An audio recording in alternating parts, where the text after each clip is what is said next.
What's up, savvy expats? We all know that English is the second most spoken language in the Philippines, and as a matter of fact, it's one of the make it or break it points that cause expats to choose the Philippines over any other country in Southeast Asia. But just because most people in the Philippines speak English doesn't mean that they communicate the same way that we do in the West. There's just certain things that you can't say here and little intricacies to Philippine etiquette that I had to learn the hard way. It's the kind of things that growing up in Chicago we say all the time, but if you say those kind of things here, it's taboo. So with that said, rest assured, we're diving into your full guide on not only how to communicate with the locals here in the Philippines, but even make your way into their hearts. Alright, let's hop into this. Nelson Mandela once said, and I quote, "If you talk to a man in a language he understands, that goes to his head. If you talk to him in his own language, that goes to his heart." Look guys, as an expat, if you learn how to speak Tagalog, and I can say this with 100% certainty, you will captivate the heart of any Filipino. Learning the main dialect of the Philippines, Tagalog, will go a very long way for you. I'd even go as far to say that it will immediately make your presence known within the communities here and even shape the way that people see you profoundly. Don't believe me? Well, I have proof. Exhibit A, Kulas from the Becoming Filipino channel. Being Canadian born and raised, he's built up a very reputable following and has captivated the heart over 1.1 million Filipinos. How is a young guy from Canada able to do such things? Sure, his edits are great, sure he travels to some beautiful places, but more than anything, the reason he's been able to become such a notable figure in the Philippines that everyone loves is because he speaks the language of the people. He speaks Bisaya fluently and he can pretty much converse and understand Tagalog. And so it's safe to say that he's well assimilated to Filipino culture. And Filipinos are head over heels over Kulas, of course because of his kind personality, but also and especially because he knows how to speak their language. And so, just like Nelson Mandela's quote says, Kulas being able to speak the language goes straight to the Filipino's heart. This is so much so to the point where he's one of the only foreigners in Philippine history to have received Filipino citizenship through the Act of Congress just this year. Yes, that's right, he's literally considered a Filipino at this point. And I gotta be honest, even Kulas puts me as a Filipino American to shame, and even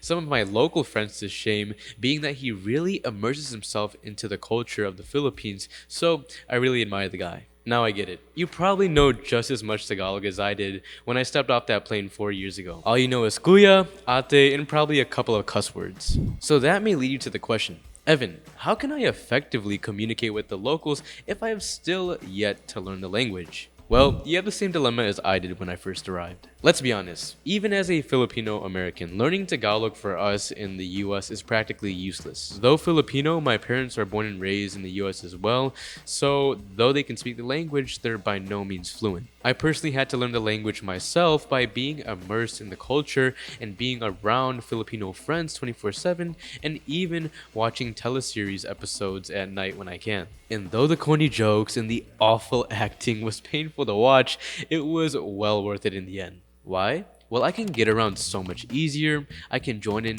jokes amongst the locals, I know when someone is gossiping about me, that's very big here, and most of all, vendors don't rip me off. Well, a little bit here and there, but not as much as before. So that's the basic of communicating with the locals, but I wanted to take it a step further, so I brought on my friend, Atasha. So when it comes to communicating with locals, we already emphasize the importance of learning the language so that you can develop a deeper connection with them. After all, learning the language is the best way to experience the culture through a deeper, more immersive lens. But of course, it takes time to do, time that you probably can't afford to spare, and it's also a very big learning curve. However, all of this can be changing very soon with this substitute device.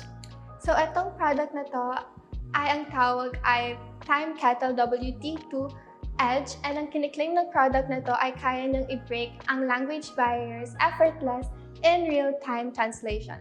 So ngayon ay iti-try natin tong product na to para mapakita if totoo ang kiniklaim na to. The TimeKettle device boasts 95% accuracy in 40 different languages and 93 accents, half a second to 3 seconds fast translation speed, smart noise reduction, and 12-hour battery, plus offline translation for 8 languages. Essentially, this mode will be used more so in day-to-day life because instead of asking the listener to put in the earbuds, only one person needs to wear the translation earbuds and hold their phone in front of their conversation partner. He or she can hear or view the translated text aloud, and like I said, it's useful for ordering food, asking for directions, during your travels, you name it.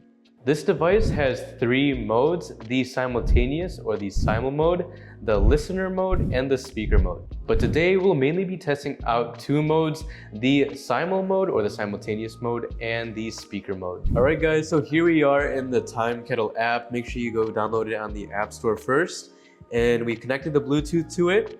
And there's different modes that you can try. Like I said, we're going to be trying the simultaneous mode. So we're going to click on that option right there. And we're going to give Tasha the other device. Here you are. And so simultaneous mode is where you have one earbud, the listener has one earbud, and you'll hear the translation in your ear, supposedly real time, but we're gonna give a raw review and see how long it takes with the latency. So we switched Tasha's language over to Filipino. Make sure you do that. And click the microphone. So with Tasha, we're going to have a simple conversation. We've known each other for quite some time now. Can you tell the people where we met? Okay. So, kami ni Evan is nagkakilala kami sa church like a year ago. And nag-click din kami agad sa first conversation namin and nagkaroon kami ng bond. Yes, so we met at church about how long ago do you think? A year ago. A year ago. So it's been a year now. And Tasha, what do you like to do for fun? Ang ginagawa ko pag free time ko is dati naglalaro ako ng volleyball. Pero ngayon is nagkakaroon ako ng habit na magbasa ng mga books. Very nice. And what are you doing tomorrow? Ang gagawin ko bukas is may work ako and magpapahinga after. Nice. All right, so we had a pretty simple conversation. I asked Natasha what she's doing tomorrow, what she likes to do for fun. All right, so here we are again on the TimeKettle app. I'm just gonna put one earbud in my ear, and then for Natasha, she's gonna hear the translation on her end outside of the phone. So press speaker mode, press English. So Natasha, can you tell me a little bit more about yourself?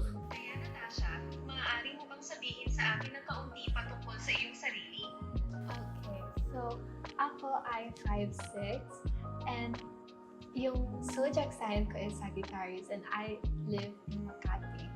Okay. And what is your favorite thing to eat? Ang paborito kong food is sushi. Where is your favorite food restaurant in BGC? Siguro Tonyang. For a foreigner coming to the Philippines, where would you recommend they visit? Sa isang tayuan na papupunta sa Pilipinas, saan mo irerekomenda na bisitahin sila? Siguro pag dito sa may Manila, dun sa Intramuros, para mapakita yung history ng ating bansa. To show the history of our country? Yeah. Oh, so it's accurate. All right, and our last question to ask Natasha is, do you have any favorite TV shows? Mayroon ka ba mga paboritong palabas sa TV? Yung isang Netflix series, ang tawag ay Money Heist. What do you like about it? Ano ang gusto mo tungkol dito? Ang nagustuhan ko doon is ang engaging niya at ang thrilling niya para sa mga manonood. So Natasha, if you were to travel outside to like Japan, do you think you'd ever try using TimeKettle? Oh yes, I think I'm gonna use it, especially when it comes to directions. Right, for sure, for sure. Yeah, it's really better for like basics. Yeah, I'd it's say. basic. Did the translation in your ear, did it actually like get the basic words for you, or Yeah, the basic words. Yeah. basic words? Where do you think it would kind of get inaccurate translations? I think when the speaker is speaking so fast. Ah, yes. Yeah. Yes, I was trying to speak slow, but was it still like kind of inaccurate for you on your end? even with like Yeah. slower speech? It depends Yeah. on the word that you said. But were you still like, would you say you were still able to understand? Yeah, I would say. Yeah, I would Okay. say. So overall, the translation was, it's enough to understand. Yeah, it's enough to understand. Okay, and that's all that really matters. Now, guys, we do have a discount link in the description down below. So if you want to enjoy benefits like 15% off, free shipping, and also 30-day return policy, then feel free to check that out in the description down below. And to be transparent with you, I also get a kickback from that, and it's what keeps the channel running. So if you are looking to buy the translator device, which would be great to get around the Philippines, then it would be benefiting the both of us. So check it out in the description down below for your next purchase. So that is a gist of a potentially revolutionary device for those looking to travel not just in Southeast Asia, but in 70 plus other countries. And unlike using Google Translate, these earbuds are extremely helpful as you can talk to your partner and listen to them in ear. And be it going into deep conversation to develop a connection with someone or using it to backpack across countries, it can save you so much hassle. To summarize the modes we used, the first mode is the Simul mode. This is where you can speak non-stop and the translation will be played in both parties' ears. What's even better is that the translated script is saved on your device so that you can review it at any time. And the second mode that we didn't get to use was the listen mode. Essentially, this mode picks up sentences automatically and translates them into selected languages that plays continuously in ear. And the third mode that we tested was the speaker mode. Only one person needs to wear the translation earbuds and then holds the phone in front of their partner to hear it in conversation. This is especially useful when ordering food. That being said, if you want to enjoy hands-free conversations so that you can be fully immersed in the culture, feel free to check out the TimeKettle device in the description down below. That said, if you don't speak Tagalog, that's perfectly fine. Quite frankly, you don't really even need to know the language when you move here to the Philippines. But there's still a few key principles that still apply when learning how to communicate with the locals. Starting with pillar number 1, which is a universal language, but most especially applies with Filipinos, that is respect. Respect is paramount to Filipinos, so if you want to captivate the heart of a loved one or even a stranger here, it is very important that you learn the terms that indicate respect. Alright, I got something for y'all. Just learn these two terms and it will immediately make any Filipino perceive that you are someone they can jive with. And these two terms are po and opo. Essentially, there's no real English translation to these two words other than these are words that indicate respect. Any local Filipino who won't use these two words, po or opo, in like what seems to be every other word in a sentence will immediately be seen as someone disrespectful here. So just imagine, you as a foreigner, the locals here perceive you as someone who doesn't know jack about the culture, but you come here and you start using words that are deeply ingrained within the respectful culture here, po and opo, they're immediately going to be like, wow, he's someone that wants to know more about our culture, and not only wants to know more about our culture, but also respects us, sees us, and is immersed within the way we talk. So that is one quick hack to make Filipinos like you so much more. Now when it comes to using the words po, it's usually used at the end of a sentence. So for example, you can say, thank you po, or where is the nearest bathroom po? While it may just sound like a small change in speech, I promise you it will make most Filipinos put their guard down around you. The next thing you need to learn is honorifics. Respect in Filipino culture is so emphasized when it comes to using and addressing honorifics of relatives. Kuya means older brother, ate means older sister, tita and tito means aunt and uncle, and lola and lolo means grandma and grandpa. Now you may be thinking, I don't have relatives in the Philippines, Evan, so why would I use this? Well, even when it comes to addressing a stranger in the Philippines, it's still seen as respectful to address them as kuya and ate. Alright, let me give you a real life example. If you're getting the attention of a waiter in whatever restaurant, call him kuya, or if you're getting the attention of a concierge lady, for example, call her ate. And no, she does not have to be older than you or even related to you. As a matter of fact, for you to call her this. Yes, I get it. It sounds very confusing. Even if someone is younger than you here, it's still very respectful to address them as kuya or ate. So it's not related to age and it's not related to relation, blood relation.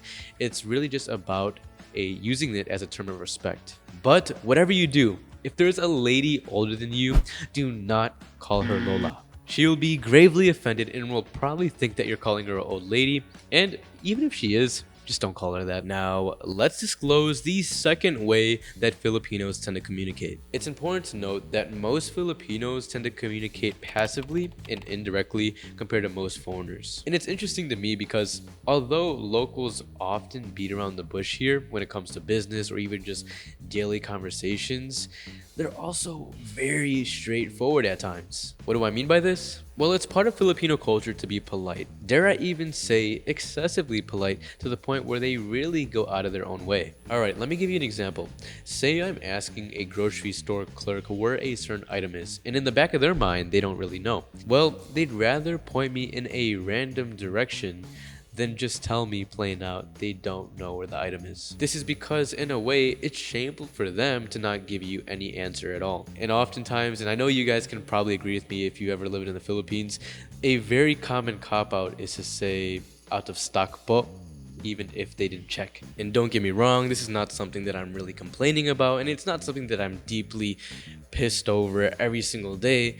But even when it comes to asking a local a simple question, they'll often beat around the bush instead of give you a straightforward yes or no. You'll often hear maybe, we'll see, perhaps, those kinds of things. And again, I'm not bashing the way that Filipinos communicate. I just want to be completely upfront on my observations here, because in the West we are very straightforward in the way we communicate. Here in the Philippines, however, when it comes to communication, Filipinos are far less direct than Americans are. Us Americans usually tend to say what's on our minds, we wear our heart on our sleeve, and we'll give a direct, assertive, and straightforward answer. But at the same time, what's interesting about Filipino culture is that although they are wishy-washy with their speech, they can be very direct at times too. And when I say direct, what I mean is intrusive at times. So it's common in Filipino culture for relatives here to say something like, "Oh wow, it looks like you've really put on weight since the last time I've seen you." Or if you're talking to a stranger, sometimes they'll even ask like very personal questions like, "Oh, are you married? Do you have a girlfriend?" Only within the first 5 minutes of meeting you. And it's not uncommon within this culture to be unashamed about making comments about your physical appearance. For us that either grew up in the West or have moved to the West, lived there for a little bit of time, we really don't ask these personal questions until we're actually close with the individual. We're very wary about not stepping over each other's boundaries. But like I said, don't be surprised if you find Filipino communication to be very indirect and very direct at certain times.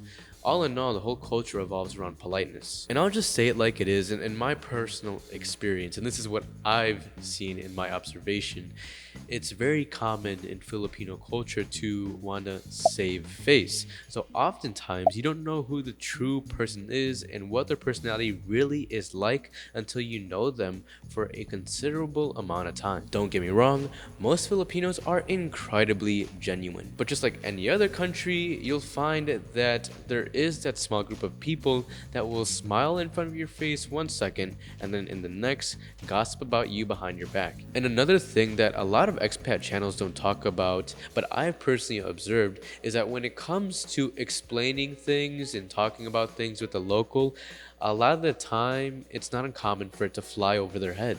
And again, don't get me wrong, I'm not complaining or bashing about the Filipino people. This is just something I personally observed. I always gotta make sure to keep in mind that here in the Philippines, English is the second most spoken language, not the first, the second spoken language.